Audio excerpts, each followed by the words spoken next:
Bonjour Audrey. Bonjour Aurélie. Comment ça va? On est prêt pour se décharger de la fatigue, Yes. du découragement aujourd'hui parce que Dieu nous donne une clé puissante Yes. pour le faire. On a hâte de t'entendre là. Oui, c'est Pour ce que qu'on tu va nous dises. faire ensemble et je pense que ceux qui nous regardent vont être bénis et aidés. Yes. Parce qu'on va peut-être tous traverser une époque ou une autre, des petits moments, des petits bas, mais on n'est pas pris au dépourvu. Aujourd'hui, on se Amen. prépare, savoir quoi faire pendant ces moments. Amen. Vas-y Amen. Audrey, dis-nous. Ok. Oui, alors, que faire quand vous vous sentez fatigué dans votre corps, vous avez trop travaillé, vous avez poussé, ou même peut-être d'une manière émotionnelle, vous vous sentez découragé, au bout du rouleau, et on a tendance à vouloir tout d'un coup lâcher prise, abandonner. Mais là, je suis là pour vous dire non. Relevez-vous. Pourquoi? Parce que Dieu a quelque chose, a un outil puissant, amen, pour pouvoir surmonter ce genre de choses. Voyez, on a parlé du parler en langue. Et une des autres, une autre chose, des bienfaits du parler en langue, c'est de pouvoir sortir de la fatigue et du découragement.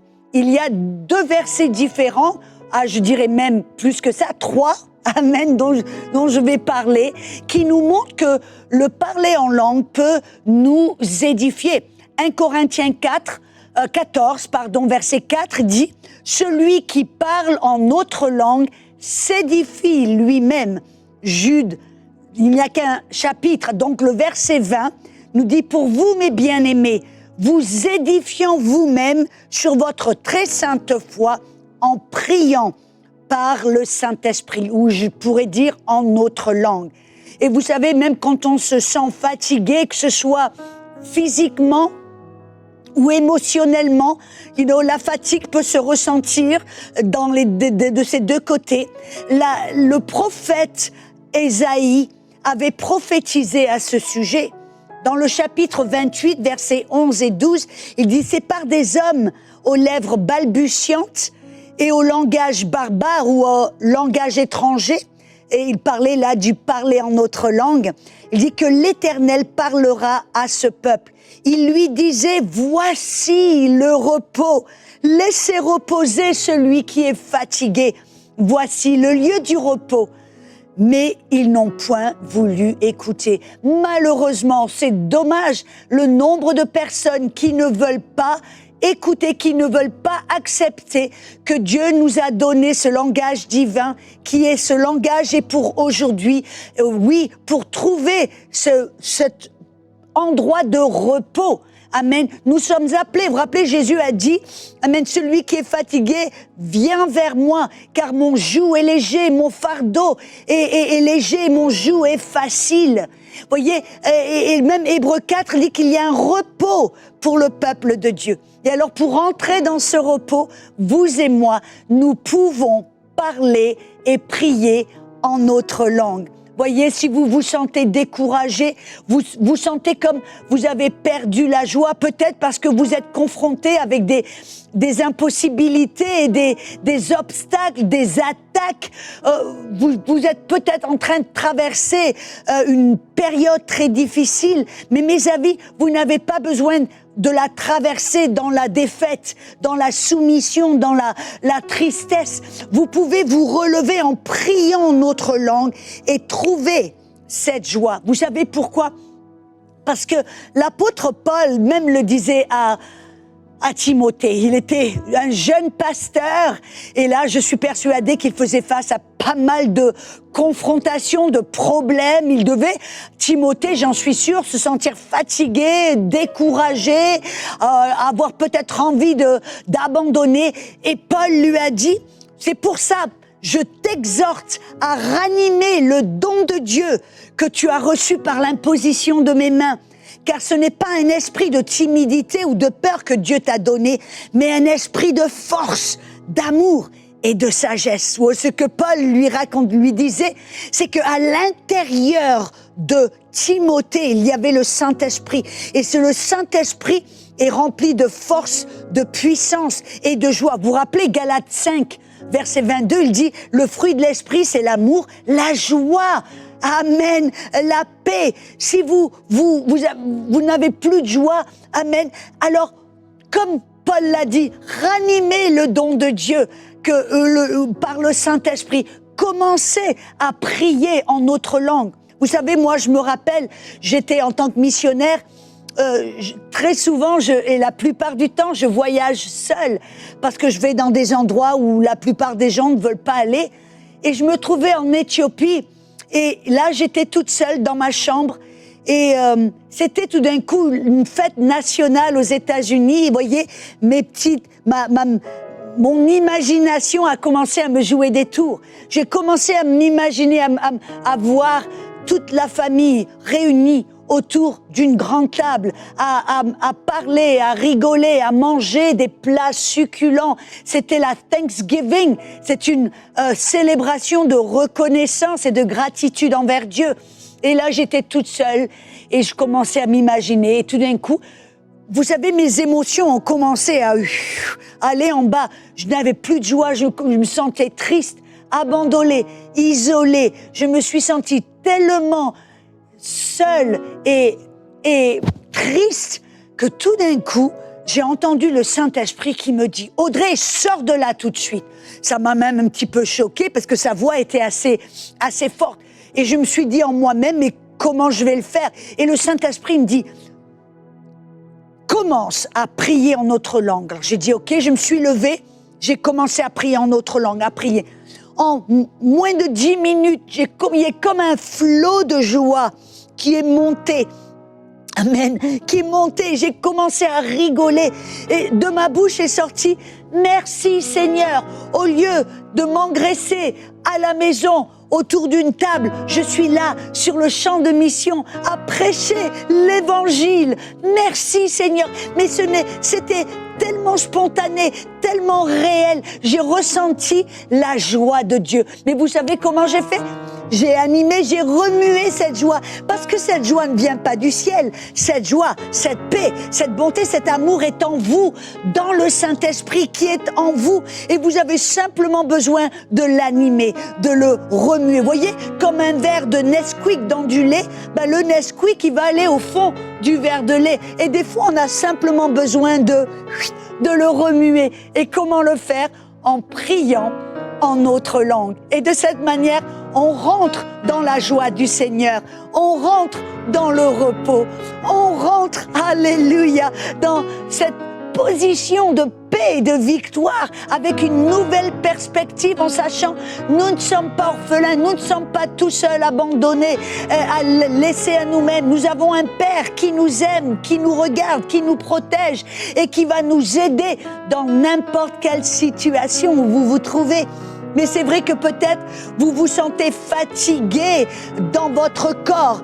Moi, je me rappelle, en tant que missionnaire, quand j'avais l'habitude d'aller en Asie, souvent j'allais en Birmanie, j'allais au Vietnam. En Vietnam, par exemple, je devais voyager pendant 2 jours d'un avion à un autre avec le décalage horaire de 12 heures. Et puis j'arrivais, dormais quelques heures dans mon hôtel. Le lendemain, je commençais à prêcher tous les jours dans une école souterraine, 7 heures par jour pendant 2 semaines. Vous savez que pendant cette période, mon esprit se réjouissait parce que je prêchais la bonne nouvelle. Comme Jésus a dit, j'ai du pain que vous ne connaissez pas, c'est de faire la volonté de Dieu. Mon esprit se réjouissait, mais mon corps avait du mal à suivre. Je me sentais fatiguée. J'étais vraiment tellement fatiguée. Mon corps avait du mal à garder cette cadence. Mais vous savez qu'est-ce que je faisais tous les jours, sous la douche, alors que que je me levais, que je m'habillais, ou alors que j'étais sur la moto, alors qu'il m'amenait dans cette école. Peu importe où j'étais, je passais du temps en priant en langue. Et qu'est-ce que ça faisait ? Ça rechargeait mes batteries. C'est ce que Jude, ou c'est ce que Paul nous dit, on s'édifie nous-mêmes et édifier. Qu'est-ce que ça veut dire ? Ça veut dire se recharger les batteries. Vous voyez, moi je me rappelle quand ma voiture était à plat, la batterie était complètement sans pouvoir et puissance. Mon mari est venu, il a connecté avec des câbles la batterie de son camion et les a connectés au positif, au négatif de la batterie de ma voiture. Et en quelque peu, ma batterie s'est rechargée. Et puis j'ai pu démarrer et aller où je devais aller.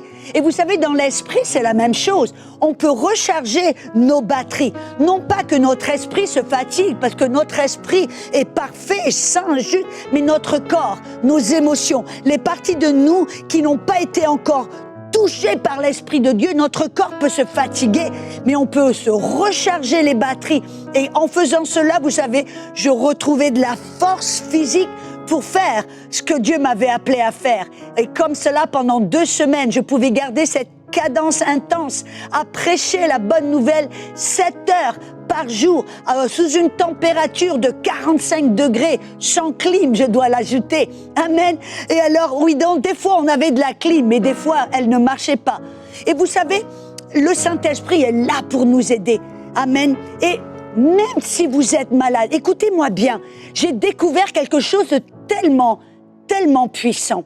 Vous vous rappelez le verset dans Romains 8, verset 11, il dit « Si le même esprit qui a ressuscité Jésus-Christ des morts demeure en toi, le même esprit qui a ressuscité des morts va vivifier ton corps mortel ou donner la vie à ton corps mortel. » Notre corps, des fois, qui est fatigué ou même des fois attaqué par la maladie et malade et dans la douleur, on peut relâcher la vie de Dieu qui est dans notre esprit. Comment? En priant en notre langue. J'ai découvert une étude médicale de la part de 2 docteurs différents. Donc ce n'est pas une étude isolée. Le docteur Carl Peterson, amen, c'est un docteur du cerveau, ainsi que docteur Andrew Newberg de l'université de Pennsylvanie. Ils ont fait une étude pour savoir qu'est-ce qui se passe dans le corps humain quand une personne prie en autre langue. Alors qu'est-ce qu'ils ont fait? Ils ont invité certaines personnes qui étaient bien sûr remplies du Saint-Esprit, qui pouvaient parler en langue, et ils ont connecté tout un tas de petites machines, d'électrodes dans le cerveau de la personne. Et vous savez ce que j'ai lu, qui je trouve est tellement puissant, c'est que il y avait une petite partie du cerveau qui ne servait vraiment à rien du tout, et qui était quelque peu inactive, sauf quand quelqu'un commençait à louer, à adorer le Seigneur, rentrer dans la louange et l'adoration, ou quand quelqu'un priait en autre langue pendant un petit bout de temps. Et qu'est-ce qui se passait? Cette partie du cerveau, amen, commençait à relâcher une substance chimique dans le corps qui s'appelle de l'endorphine. Et ils ont découvert que c'est 200 fois plus puissant que la morphine. Amen. Et cette endorphine, qu'est-ce qu'elle faisait dans le corps? Elle commençait à relâcher cette endorphine et à booster le système immunitaire, le système nerveux, le système endocrine et le système digestif. Bref, tous les systèmes dans le corps humain étaient impactés par l'endorphine qui était relâchée par le cerveau quand quelqu'un prie en autre langue. Vous voyez, ces docteurs ont découvert quelque chose que, je dirais, Dr Paul, alléluia, avait découvert avec l'aide de Dr Luc, un docteur médical, bien sûr. Ils ont découvert ce que ces docteurs ont découvert avec la technologie moderne, que quand on prie en autre langue, on dégage la santé, la vie dans notre corps, on vivifie notre corps humain. Alors mes amis, si vous avez besoin de force, si vous avez besoin de guérison, une bonne chose à faire, la première chose à faire serait de commencer à louer l'Éternel, à fixer votre regard sur Jésus, amen, qui est l'auteur, le consommateur de votre foi, et commencer à prier en autre langue. Vous savez, pour moi, ça a été une clé majeure quand j'ai découvert que j'avais le cancer des os. J'ai passé du temps à prier en autre langue. Et la guérison divine a commencé à faire une œuvre dans mon corps. Amen. Et tous les jours, ça a pris peut-être 9 mois et demi, mais à la fin des 9 mois et demi, merci Seigneur, j'avais reçu ma guérison. Amen. Je suis restée dans la joie pendant cette période.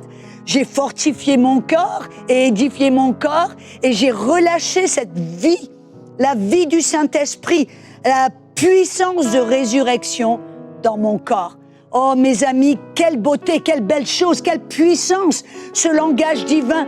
Ne l'ignorons pas, ne le mettons pas à côté, mais utilisons ce langage que Dieu nous a confié tous les jours. Amen. Que nous soyons découragés dans nos émotions, fatigués dans nos corps ou que nous soyons confrontés avec des symptômes et une maladie. Ce langage est pour vous. Alors on va prier pour vous avec Aurélie. Amen. Merci beaucoup Audrey. Et quelle joie en fait d'être ici. Quand Audrey parlait, je pensais à Élie dans la parole de Dieu, quand l'ange est venu et l'ange a nourri Élie. Et Élie a pu marcher comme ça pendant 40 jours et 40 nuits encore jusqu'à la montagne de Dieu.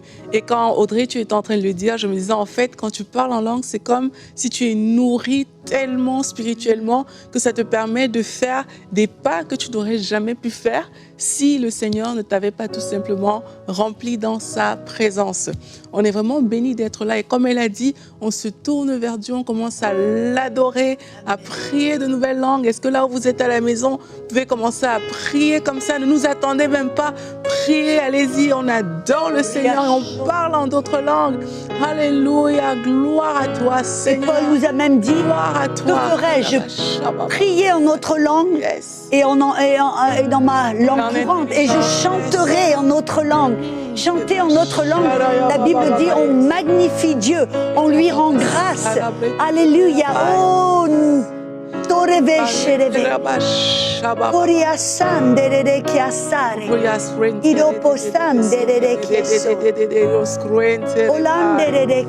Alléluia. Shabroya baba sara brakasai.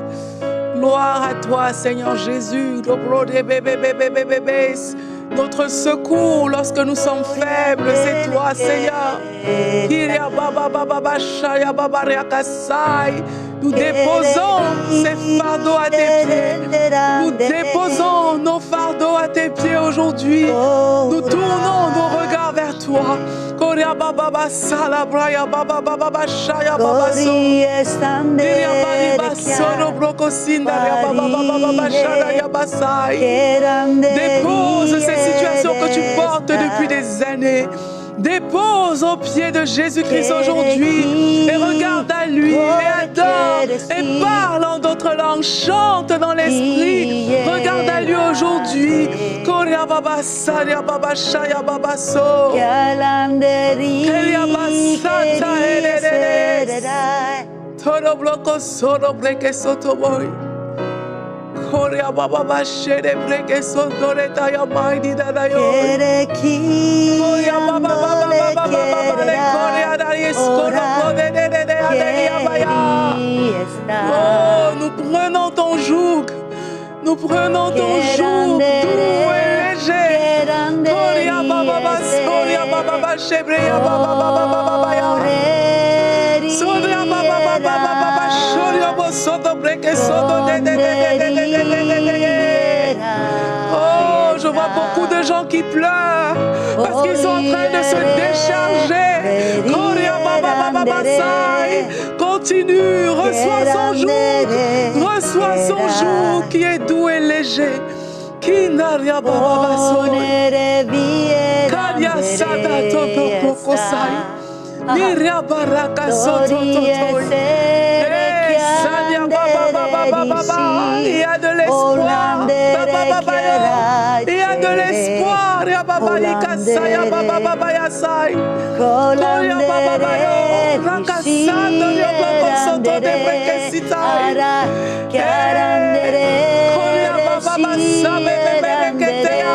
Tu as un avenir.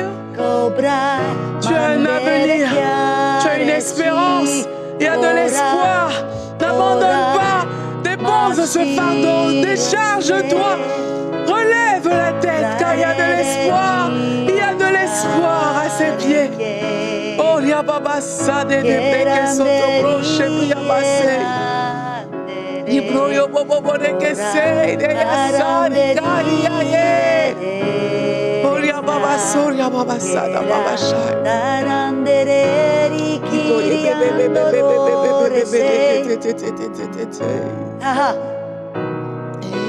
Certains d'entre vous vous dites, mais moi je prie 2 minutes et puis j'arrive plus à prier. Vous voyez, c'est comme faire de l'exercice. On commence petit à petit et on continue. On commence à pousser un petit peu. On commence à aller un peu plus loin jusqu'à ce que ça devienne plus facile et que ça devienne plus facile. Alors qu'on commençait, le tout c'est de commencer. Le tout c'est de continuer. Le tout c'est de persévérer. Oh, la brave et chère.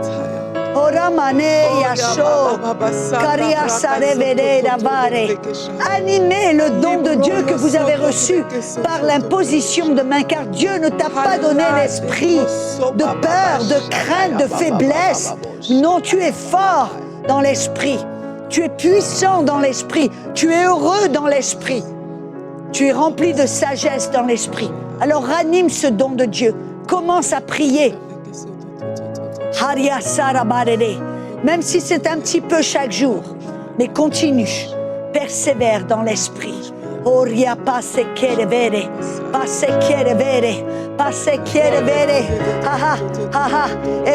Tu vas voir que tu vas tout d'un coup avoir une autre perspective.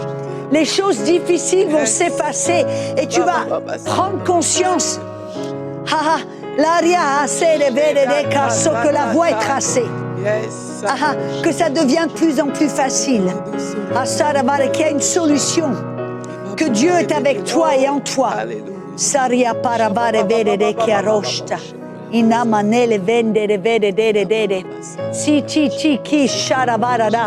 Vous rappelez, certains d'entre vous, vous avez fait cette erreur comme moi. Vous avez commencé à penser négatif. Pensez négatif, pensez au pire, pensez à ce qui peut arriver, ce qui va arriver, ce qui pourrait arriver. Mais je vous dis maintenant, tournez votre regard. Au lieu de voir le négatif, ce qui pourrait, ce qui va et ce qui devrait, commencez à penser ce que Dieu a préparé, qui est Dieu, ce qu'il a déjà fait dans vos vies, car Dieu est fidèle. Et tout d'un coup, commencez à animer le don de Dieu, la joie, remuer la joie qui est en vous et commencez à obtenir une nouvelle perspective. Shoria parabane ne keshare, oh shanderere, oh shakarabane de kere, et quand Audrey, tu parlais, je voyais comme une femme monoparentale qui a des enfants et qui était fatiguée en fait, très fatiguée par son quotidien, mais aussi par le manque de moyens financiers.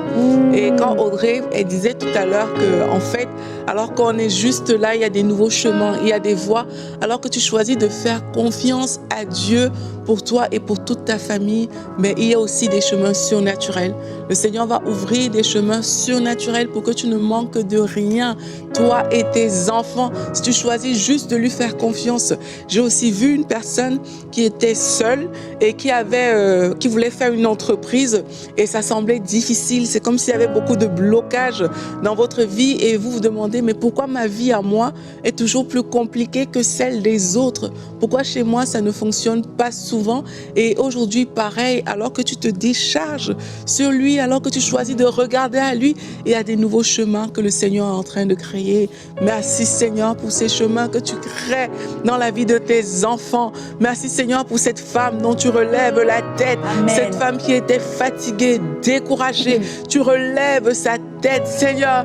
Merci Seigneur. Alléluia. Alors que tu parlais de cette femme, Aurélie, j'ai comme prise conscience qu'elle se dit en elle-même, mais moi, vous êtes des ministères, vous avez le temps pour prier en langue, mais moi, je suis une maman, j'ai des enfants, j'ai même un enfant en bas âge, j'ai tout ce que je dois faire. Comment ai-je le temps de faire tout, de prier en langue?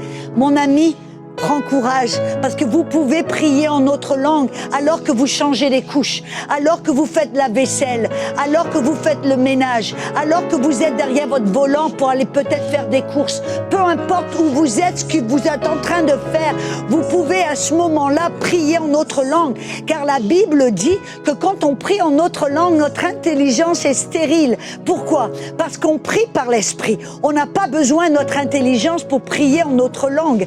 On a simplement besoin de se laisser aller dans l'esprit, de prier en notre langue. Vous pouvez faire, voyez, moi, à chaque fois que je suis en train de conduire derrière le volant, j'aime prier en notre langue. Je fais les deux au même moment. Et même des fois, alors que je mets mon maquillage ou je m'habille, je prie en notre langue. Alors des fois que je suis derrière mon fourneau à faire la cuisine, à préparer des petits plats pour mon mari, je suis en train de prier en notre langue.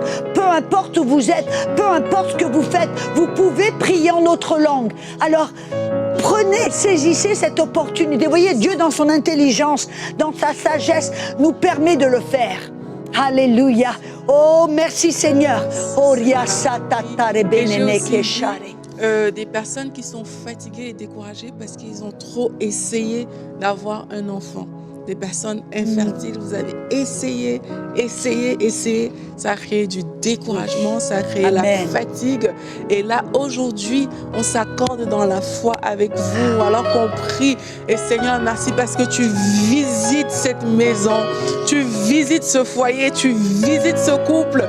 Merci Seigneur pour les chemins que tu ferais alors qu'ils sont là et qu'ils s'attendent à toi. Gloire à toi, Seigneur Jésus-Christ.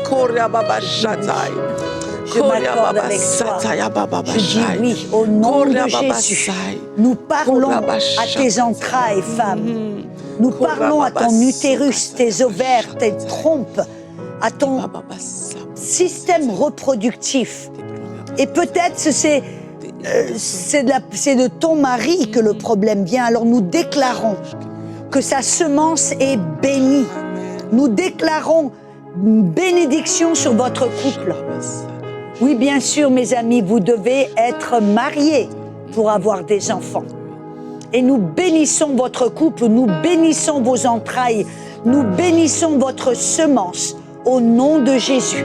Et comme Aurélie l'a dit, oui, le Seigneur veut que tu aies des enfants. Alors simplement, peut-être arrête d'essayer et commence à prier en notre langue, car Dieu va faire en sorte de prier au travers de ta bouche, de résoudre le problème au travers de tes prières. Et tu peux rentrer dans le repos et non plus dans les efforts, n'est-ce pas Aurélie? Amen, Audrey. Arrête d'essayer et commence à prier en d'autres langues. Je paraphrase ce que Audrey Mac vient de dire. Quelle joie d'être avec vous sur ce plateau. Alors on va se retrouver demain, on va prier encore et on croit que le Seigneur va agir puissamment. Rendez-vous demain dans Prière Inspirée. Dans les Saintes Écritures, Dieu déclare que le Messie viendrait pour être le sauveur du monde. La vie de Jésus prouve qu'il est bien celui dont les prophètes avaient parlé. Ésaïe a prophétisé que la Vierge deviendrait enceinte et qu'elle enfanterait un fils. Des siècles plus tard, la naissance de Jésus accomplissait cette prophétie.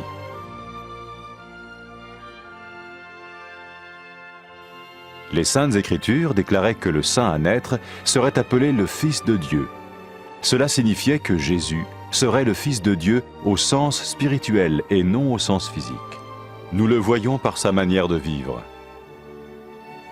Il a guéri des malades, il a pardonné leurs péchés, les a ramenés à Dieu et leur a promis une place dans le royaume éternel de Dieu. Il s'est offert lui-même en sacrifice pour le péché à leur place. Puis il est revenu à la vie, victorieux sur la mort selon le plan de Dieu. Jésus a dit « Personne ne me prend la vie, mais je la donne de ma propre volonté. » La vie de Jésus n'a pas seulement accompli les écrits des prophètes, mais elle a aussi confirmé la vérité de la sainte parole de Dieu. Les prophètes avaient écrit « Ta parole, ô mon Dieu, est parfaite, elle dure à toujours. » Jésus lui-même a dit « Le ciel et la terre disparaîtront, tandis que mes paroles ne disparaîtront jamais. » Jésus est venu pour nous donner la vie dans toute sa plénitude. Et quand l'homme a désobéi à Dieu dans le jardin d'Éden, il a choisi sa propre voie et ses actions l'ont séparé du Créateur.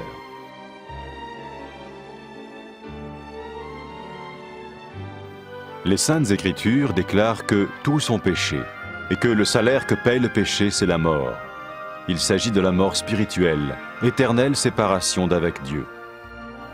Mais tout comme Dieu a donné un bélier pour qu'il meure à la place du fils d'Abraham, ainsi il a envoyé Jésus, le Messie, mourir à notre place. Sa vie Sa mort et sa résurrection restaurent la relation entre Dieu et tous ceux qui mettent leur confiance en lui. Maintenant, non seulement Jésus pardonne les péchés de ceux qui le suivent, mais il les sauve aussi du jugement éternel de Dieu. Ils sont sûrs d'aller au paradis et de vivre avec lui pour toujours. C'est cette vie et cette liberté de la culpabilité et du pouvoir du péché que Jésus offre à chacun aujourd'hui. Cela ne veut pas dire suivre une religion, mais choisir d'avoir foi en Jésus qui dit « Je me tiens à la porte et je frappe. Si quelqu'un entend ma voix et ouvre la porte, j'entrerai chez lui. » Cela veut dire se tourner vers Dieu et croire que Jésus vient dans nos vies pardonner nos péchés et nous rendre tels qu'il veut que nous soyons. Il ne suffit pas d'approuver intellectuellement ce qu'il dit, ni de vivre une expérience émotionnelle.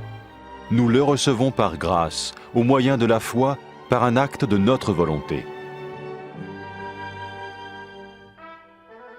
Lorsque quelqu'un est prêt à suivre Jésus le Messie, il peut lui parler par une simple prière. Vous sentez un soutien, vous sentez que votre vie n'est pas une vie normale. Vous sentez que vous êtes porté. C'est gratuit. Il ne vous demande rien. Il vous demande juste d'ouvrir votre cœur et d'oser croire en lui. Osez croire. On ne demande ni d'argent. On vous demande pas une souffrance particulière. On vous dit faites confiance et croyez. Essayez. Vous n'avez rien à perdre. Essayez. J'ai essayé. Ça fait plus de 20 ans que je suis dedans. Et je ne repartirai pour rien au monde. Aucun milliard au monde ne me fera changer d'avis et me séparer de lui. Impossible. Donc, osez Jésus avant qu'il soit trop tard. Osez. Ne le faites pas demain. Faites-le maintenant. Et quand la fin de votre vie arrivera, parce qu'elle arrivera pour tout le monde, pour moi et pour les personnes qui me regardent, ou même pour les personnes qui sont derrière cette caméra, au moins vous serez sûr que vous partez avec celui qui vous a donné une nouvelle vie. Cette vie peut commencer maintenant, dès que vous l'acceptez, et cette vie continuera après que la mort soit venue. La mort n'est qu'un passage pour une autre vie beaucoup plus belle. Mais vous avez la possibilité d'oser cette nouvelle vie maintenant, tout de suite. Faites-le maintenant, tout de suite. N'attendez pas demain, ni après-demain. Faites-le maintenant, tout de suite. Prenez 1 minute et faites-le. Je vous en prie, vous ne serez pas déçus.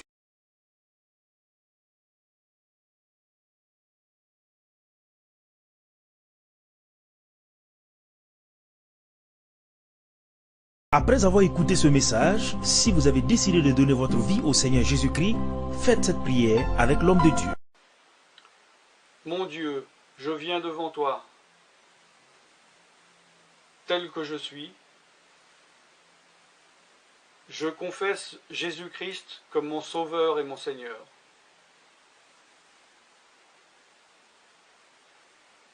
Je crois qu'il est mort sur la croix pour mes péchés, qu'il a porté ma condamnation. Il a porté mes péchés et mes maladies. Que Jésus-Christ est le Roi des rois et le Seigneur des seigneurs. Qu'il est le Fils de Dieu. Qu'il est maintenant ressuscité et assis à la droite du Père. Et il prie maintenant pour moi. Je me suis détourné de mes péchés et je veux obéir à ta parole.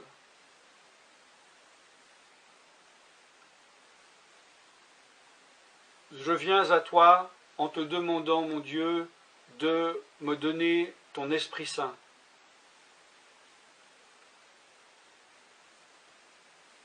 Remplis-moi de ton esprit, afin que tu ne sois plus à l'extérieur de moi, mais que tu viennes habiter en moi.